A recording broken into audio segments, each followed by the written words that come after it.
आज का वीडियो हम भारत के अलग अलग राज्य के लोक नृत्य के ऊपर बना रहे हैं। लोक नृत्य से रिलेटिव प्रश्न प्रत्येक परीक्षा में पूछा जाता है, चाहे परीक्षा छोटे लेवल का हो या बड़े लेवल का हो। तो शुरू करते हैं।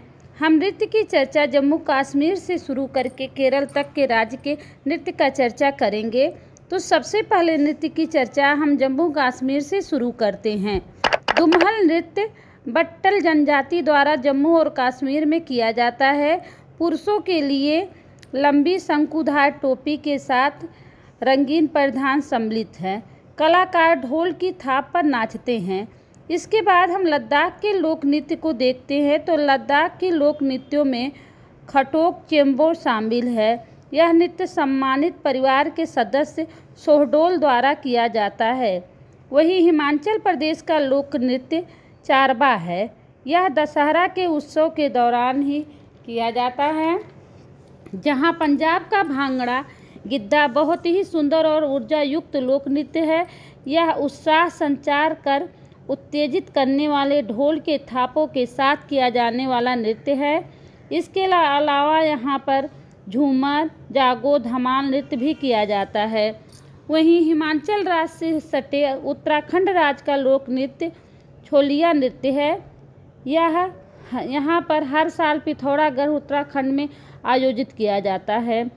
रामन उत्तराखंड का लोक नृत्य है, जो 2009 में यूनेस्को की सूची में भी शामिल किया गया है। यह चंबोली जिले के सालूर डूंगरा जुड़वा गांव में भी आयोजित किया जाता है। इसके बाद हम पंजाब से सटे हरियाणा के लोक नृत्य की बात करते हैं। तो यहाँ का खोरिया नृत्य महिलाओं द्वारा प्रस्तुत किया जाता है। यह हरियाणा के मध्य क्षेत्र में लोकप्रिय है।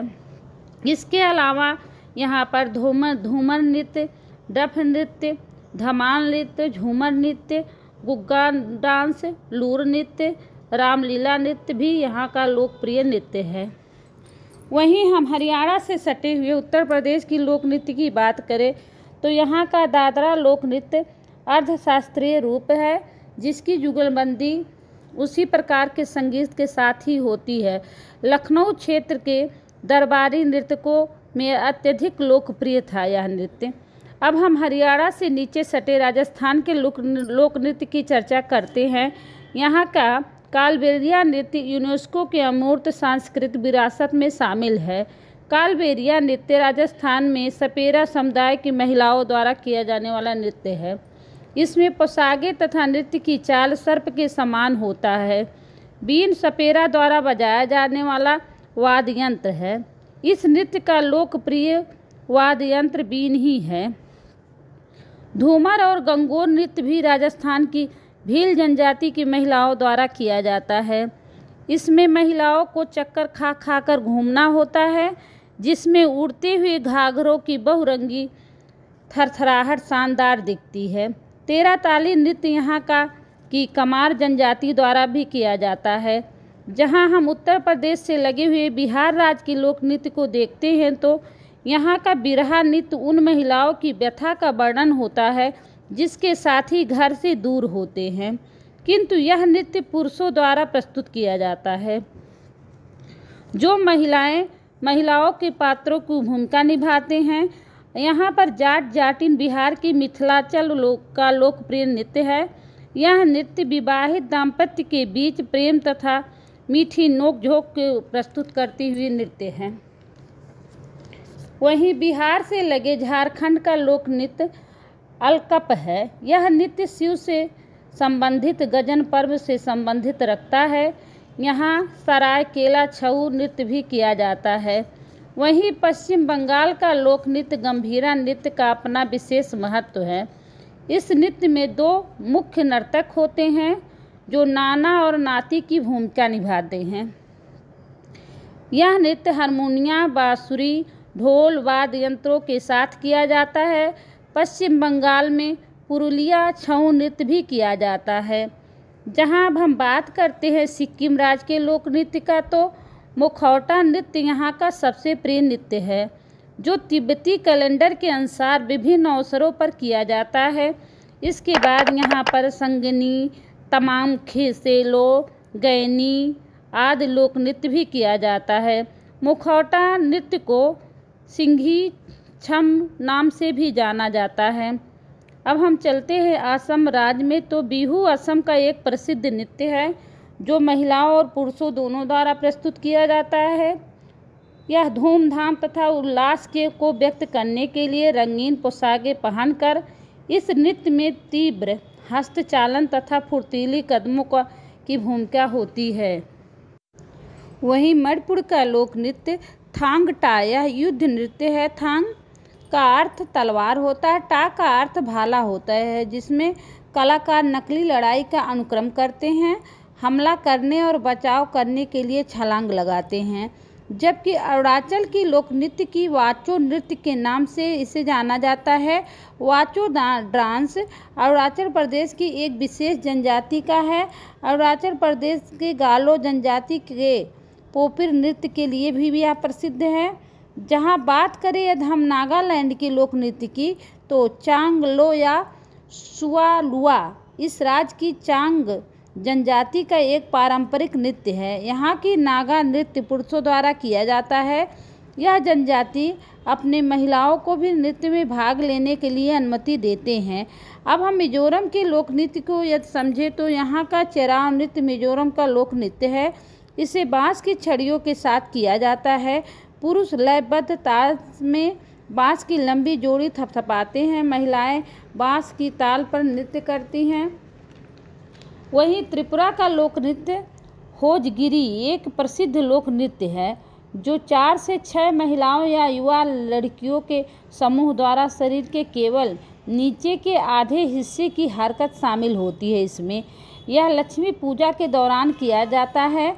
महिलाएं नृत्य करते समय मिट्टी के घड़े के साथ साथ अन्य चीज़ों को भी संतुलित करती हैं। अब हम बात करते हैं खूबसूरत राज्य मेघालय की लोक नृत्य की। तो लाहो नृत्य मेघालय की लोक नृत्य है जो पारन आदिवासी समुदाय के बीच बहुत प्रसिद्ध नृत्य है। इसके अलावा चेरव, दलखाई, रंगमा आदि नृत्य भी किया जाता है। तो इस राज्य के बाद हम चलते हैं छत्तीसगढ़। तो यहाँ की राउत नाच यादव समुदाय द्वारा विशेष रूप से दिवाली के त्यौहार के दौरान किया जाता है। वहीं छत्तीसगढ़ में सटे उड़ीसा राज्य का लोक नृत्य दलखई है जो दशहरा के त्यौहार पर किया जाने वाला जनजातीय नृत्य है। यह रामायण महाभारत की घटनाओं और भगवान कृष्ण की कहानी पर निरूपित की जाती है। इसके अलावा झूमर या झूमर नृत्य यहाँ का फसल कटाई नृत्य भी है।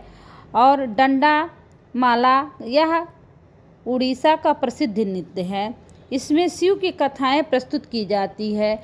अब हम राजस्थान से नीचे सटे गुजरात के लोक नृत्य की बात करें तो यहाँ का डांडिया नृत्य का एक अलग ही पहचान है।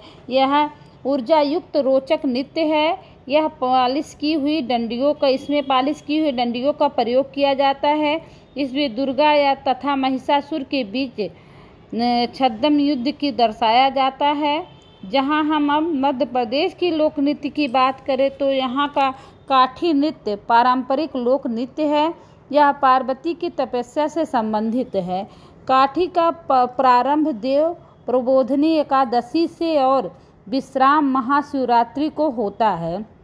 और अलग लोक नृत्य है फेफरिया नृत्य, गजगौर नृत्य आदि नृत्य भी किया जाता है। जावरा नृत्य यहाँ का फसल कटाई नृत्य है।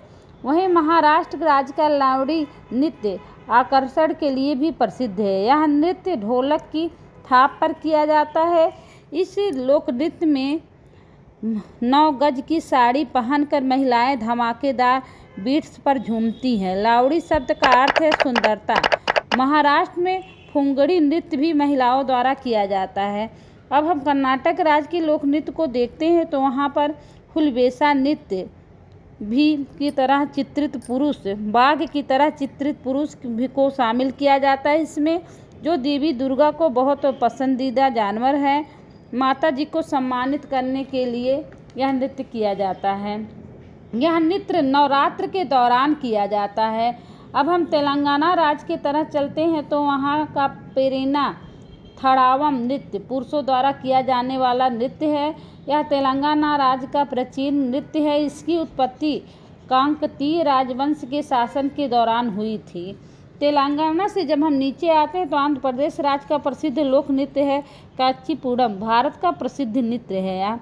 यह पूरे दक्षिण भारत में प्रसिद्ध है। इस नृत्य का नाम कृष्णा जिले के देवी तालुक में स्थित कुचिपुड़ी गांव के ऊपर पड़ा है, जहां पर रहने वाले ब्राह्मण इस नृत्य का पारंपरिक अभ्यास करते थे। जहां हम अब तमिलनाडु राज्य के नृत्य की बात करें तो यहाँ की भारतनाट्यम नृत्य भारत में शास्त्रीय नृत्य का सबसे पुराना नृत्य है। यह नृत्य देवदासियों द्वारा प्रसारित किया गया। इसके बाद तमिलनाडु में कुंभी लोकप्रिय नृत्य है। यह महिलाओं द्वारा किया जाता है। यह नृत्य पोंगल अन्य धार्मिक गतिविधियों के दौरान प्रस्तुत किया जाता है। वहीं यदि कर्नाटक राज्य से सटे गोवा राज्य के नृत्य की बात करें तो तरंग मेल गोवा का लोक नृत्य है। यह दशहरा या होली के दौरान प्रस्तुत किया जाता है। इसमें इंद्रधनुषी पोशाक के तरह बहुरंगी झंडों तथा कागज के रिबनों का प्रयोग एक दर्शनीय नज़ारे में परिवर्तित कर दिया जाता है। अब हम अपने वीडियो के अंत वाले राज्य केरल पर आ गए हैं। तो केरल राज्य का कोटक्कीकली नृत्य लोकप्रिय मंदिर नृत्य है। ओणम के साथ अच्छी फसल की खुशी मनाने के लिए महिलाओं पुरुषों द्वारा यह नृत्य प्रस्तुत किया जाता है। इसके अलावा यहाँ पढ़यनी नृत्य, चकयार, कथ्थू या केरल का एक कला है। ये एक एकल नृत्य है जिसमें कलाकार स्वयं को सांप की तरह सजाता है। कलाकार रंगीन टोपी या पगड़ी वाली बड़ी मूछ और पूरे शरीर पर लाल धब्बा लगाते हैं। तो आज का वीडियो यहीं पर समाप्त करते हैं। मुझे बहुत खुशी हुई कि आप इस रील्स के ज़माने में आपको एक एजुकेशन कंटेंट देखने को और अपने ज्ञान को बढ़ाया। धन्यवाद।